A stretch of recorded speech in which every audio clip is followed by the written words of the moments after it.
Hello po mga katambay, Kamanong po sa Tambayang Makabayan.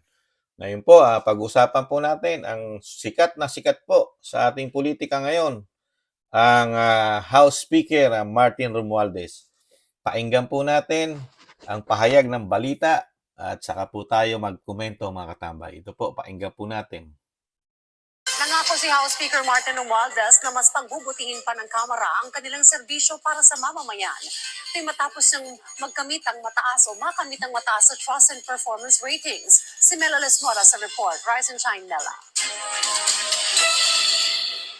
Nagpasalamat si House Speaker Martin Romualdez sa sambayanang Pilipino dahil sa kanilang patuloy na tiwala sa kanyang liderato. Sa pinakabagong survey ng Octo Research, tumaas kasi sa 64% ang kanyang trust rating nitong Disyembre habang 65% naman ang kanyang performance rating. Ayon kay Romualdez, gagamitin nila itong inspirasyon para pagbutihin pa ang kanilang trabaho at mapaigting pa ang paglilingkod sa ating mga kababayan. Ang ilang mambabatas nagpaabot din ng pagbati sa kanilang leader. People realize na maraming nagagawang maganda ang ating House sa liderato ng ating Speaker. All these measures that we pass in the House, yung SONA priorities, yung LEDAC priorities, ito po ay mga proposal na ipinasaho ng lower house nang sa ganun ay makatulong na malaki. Hindi lamang po sa administrasyon, kundi maramdaman ng taong bayan. Ang parati niyang sasabihin, this is the collective effort of the House of Representatives. And true enough, this is the most united Congress that we've ever had when it comes to the passage of legislation, when it comes to the passage of SONA priorities, LEDAC priorities.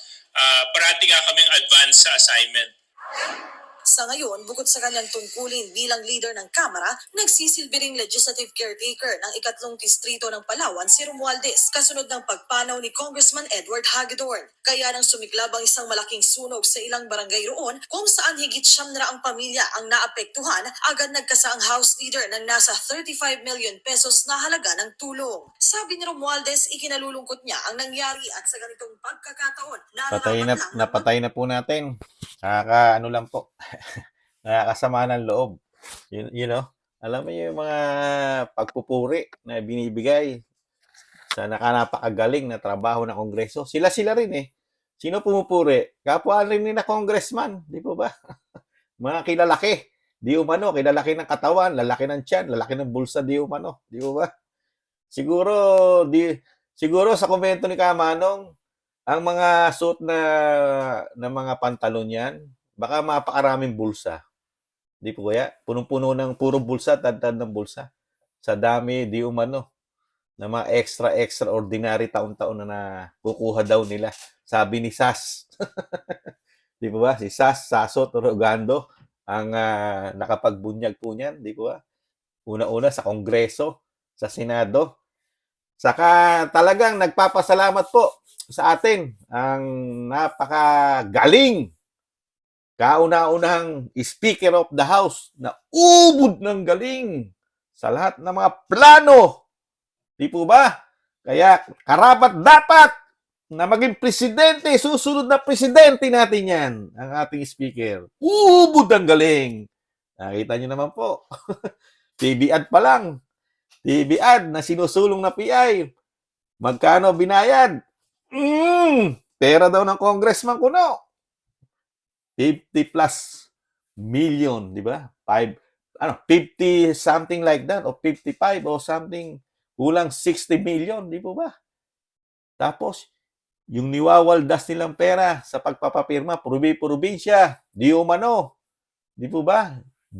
Ilang milyon, bilyon po yon para lang maisulong mo. Yung makakatulong sa Pilipinas, di po ba? Gagasta ka dahil hindi mo naman pera. Kaya sabi nga ni Pangulong Marcos, sa bagong Pilipinas, bawal ang waldas, bawal ang kurap, di ba? Bawal ang tamad, di ba? Bawal ang palakasan sa gobyerno. Di po ba? Puro salita. Puro salita. Di ba? Pero nakikita ng mga Pilipino kung ano ang kanilang pinaggagawa.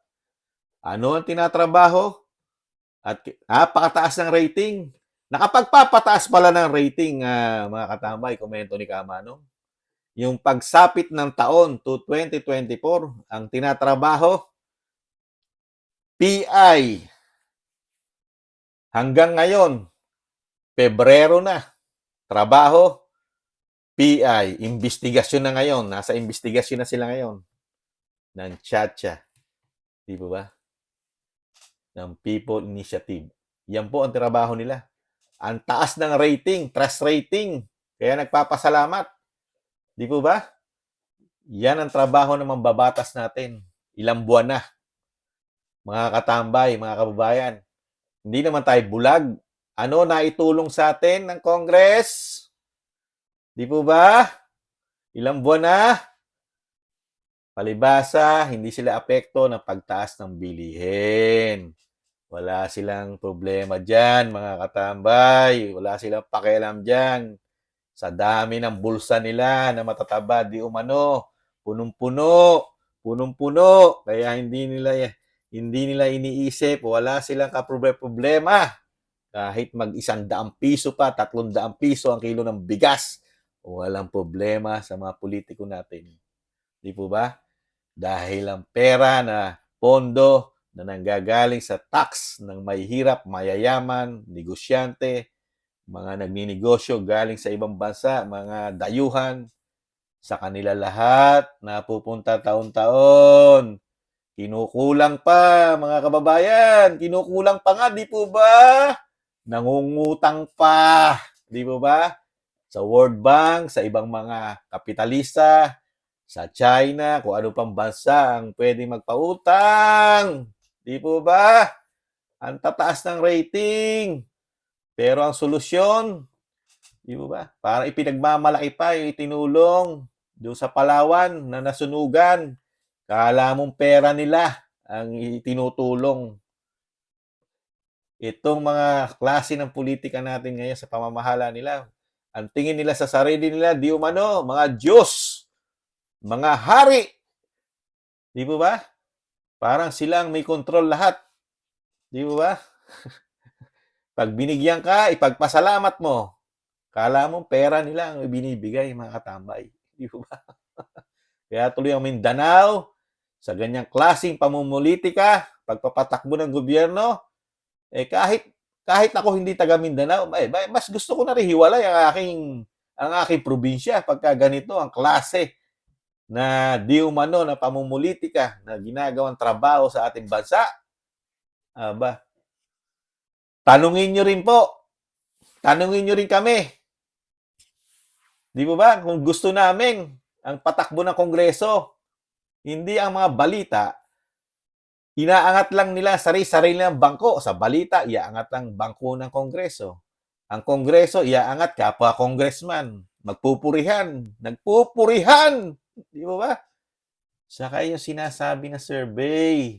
Di ba ba? Hindi ba nababayaran yan, mga congressman? Ang dami natin mga extraordinary. Di po ba? Kaya natin pataasin yan. Pwede nga natin pataasin yan, Mr. Speaker, ng 1,000%. Ikaw na pinakamataas. Kaya ng therapy yan. Di po ba, mga katambay? Komento lang ni Kamano.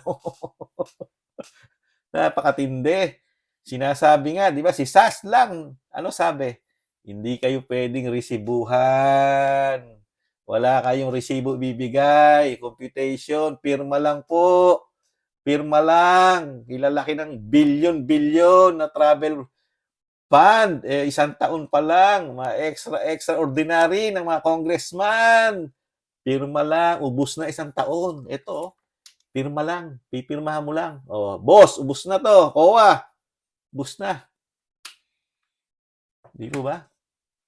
Taon-taon yan. Ilang taon silang magkakamal. Mucho dinero. Di ba?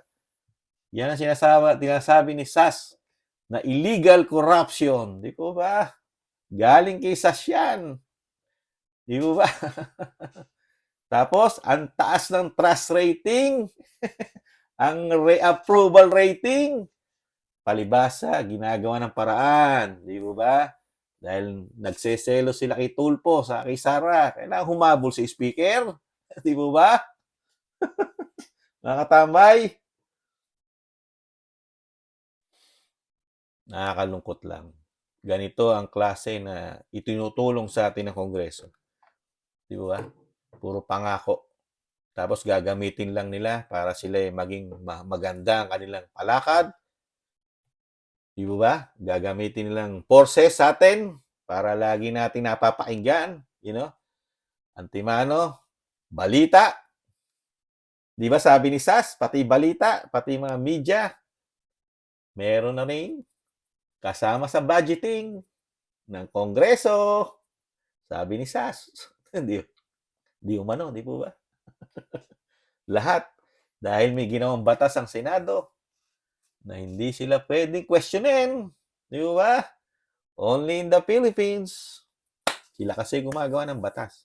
Kaya una nila protektahan, sabi ni Sas, mga kanya-kanyang mga sarili.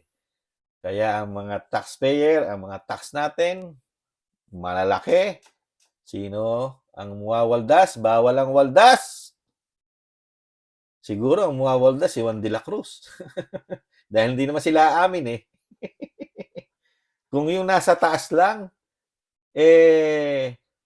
ang gagawin lang, for example, yung nasa taas natin, yung lumikha sa atin, kung ang ginawa niyang desisyon o parusa, actual, yung ora mismo, wala na tayong politiko ngayon, ubos. May matira man, napakalit na porsyento na lang. Di po ba? Kung ang nasa itaas natin, for example, ang Panginoon, naguhusga na at hahatulan na tayo dito sa lupa, na mga ginawa nating kasalanan, palagay ko, wala na tayong mga politiko sa Pilipinas, sa buong mundo. Di mo ba?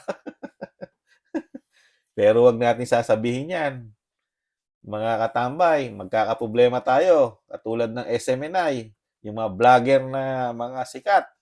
Kakaproblema, meron tayong vlogger na nasa ibang bansa pa. May kaso rin.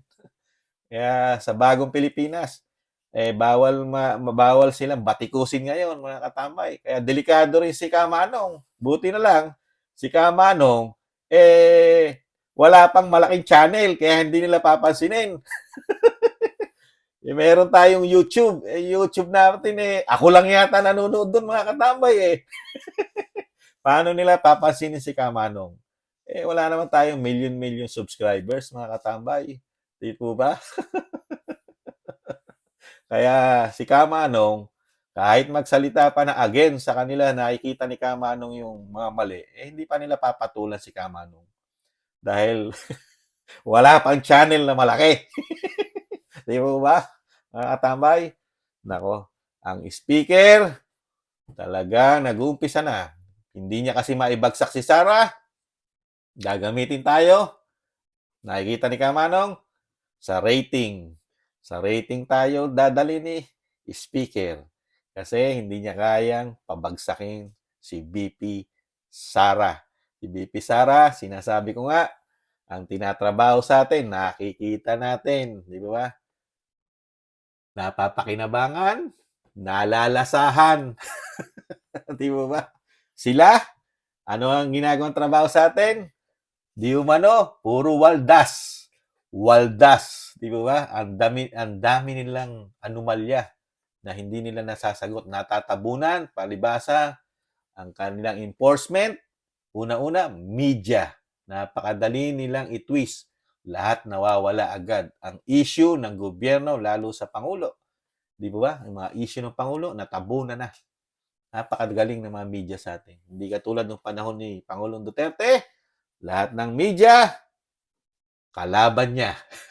Ngayon, media, makakaliwang grupo, mga oligarko, kakampi na ng nakaupo sa pamahalaan. Ganun po. Nagkabaliktad na po, di po ba? Kaya po, pasensya po, may tumawag lang po. Pinatay ko lang po.